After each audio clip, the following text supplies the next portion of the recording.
Okay, so first I'm going to explain what it feels like to be bullied and why it feels the way it does. I typed it over on my Google document, so I'm just going to read it off of that. Okay, so the problem is when you're in this development period of your life, you're trying to figure out who you are for essentially 18 to 20 years of your life in the very beginning. You know, puberty and teenage years and high school is it's a zoo, but I mean, it's just one big adventure. And you're not as confident in who you are as, say, a 30-year-old would be. So, because they pretty much know who they are and they've developed and they have experience in life. So when someone calls you a name, which is essentially an attempt to get your attention and tell you who you are, that's why it hurts so badly, because it reaches a part of you that is under construction. And that construction is your confidence and self-esteem. So it actually does hurt, and that is normal to feel hurt as a kid when you get called a name or are bullied for who you are in school. It especially hurts during this age. Because if you were as confident in who you are as someone who has already developed and knew who you were, you would be called a name and it would be easy for you to say, I don't care because it's not true. But when someone, calls you a name and attempts to tell you who you are and people are laughing at it, it hurts really bad because you're trying to just figure out who you are. You don't need that. You really don't need that. That's not helpful at all. And if you're saying, well, that's not easy, and it actually does hurt it's not easy to say, oh, it doesn't matter because it's not true, then that just proves my point that you are, under construction, and it's like a bullet attacking your construction site. It's, mean, and when people roast you or something like that, it just doesn't help at all. Okay, so next is the types of bullies that I think, going to high school and middle school and elementary school, these are the types of bullies that I have encountered. And these aren't the bullies that beat you up and stuff, because I don't think we have those anymore. We probably do, but they're not as common as these bullies. Okay, so bully number one, bully number one is if you're getting bullied for who you are, then you're getting bullied by someone who has no clue what they're talking about. Okay, bully number two, a person who, okay, this is very important. This is a bully that is, that kind of bully who is mad or is always on the edge of anger, or you're always scared of that person. This is a person who is talking or saying things about you, so they're bullying you verbally. They're saying things about you because they don't want to be alone in their own poor vision of themselves.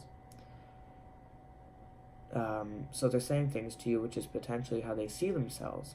Maybe not exactly, but they want to make you feel the way they're feeling. So what they would do is when they say things in public about you or talk to you and they have their friends near them, if what they say about you impacts the people around them and they start laughing, then what the bully said must be true in their mind. And in turn, the bully doesn't feel like a lesser human being because of it temporarily. So the bully tries to make other people feel the way they feel. And if people in public are laughing or his friends are laughing or, giving the bully the good end of the stick after they've said something to someone that's mean, then the bully doesn't feel alone, and the bully doesn't feel like they are the only ones having this pain. And this is only temporary. This doesn't last more than 30 seconds to 2 minutes, and then they just have to go to class.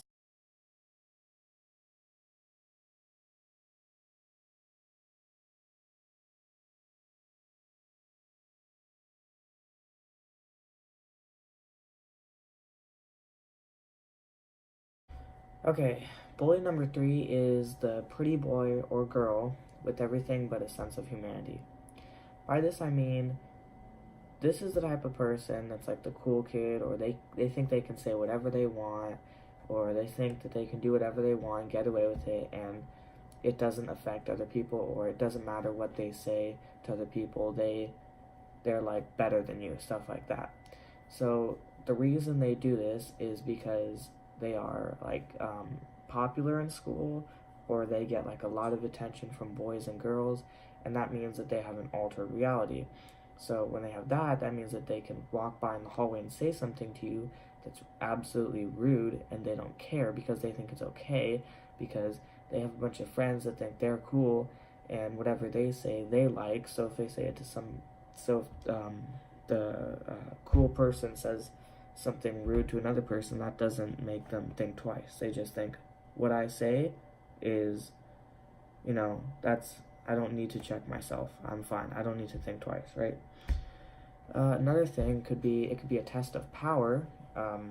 People want to feel dominant. This might happen with boys, but they want to test their power and say, if I'm bullying this person, will they change? And that would mean that I have more power than them in different ways. Maybe it's mentally or stuff like that. And with girls, it could be like popularity. They could try to get other girls to change and show that they have more power or more popular or stuff like that. And the other part of the altered reality is that a person in school might think that there's like a hierarchy, like people who are less than other people in school, and they might think that they're at the top, so they can do whatever they want and say whatever they want to other people, and it doesn't matter, even though it does, and everyone's equal, and they just don't realize that, and that's why it's another altered reality that's very easy for people that are very popular to go to. It's super easy. It just happens when they have that. They think they've gotten this far with clout, and I can say it to this person, it doesn't matter, or it will help them, or something stupid like that.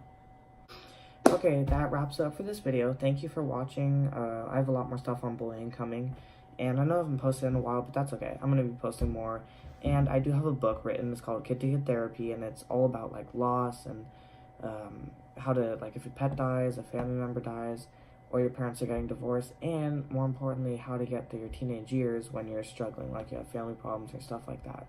And it's on Amazon. Go check it out. The link is in the description, and thank you for watching. Have a good day.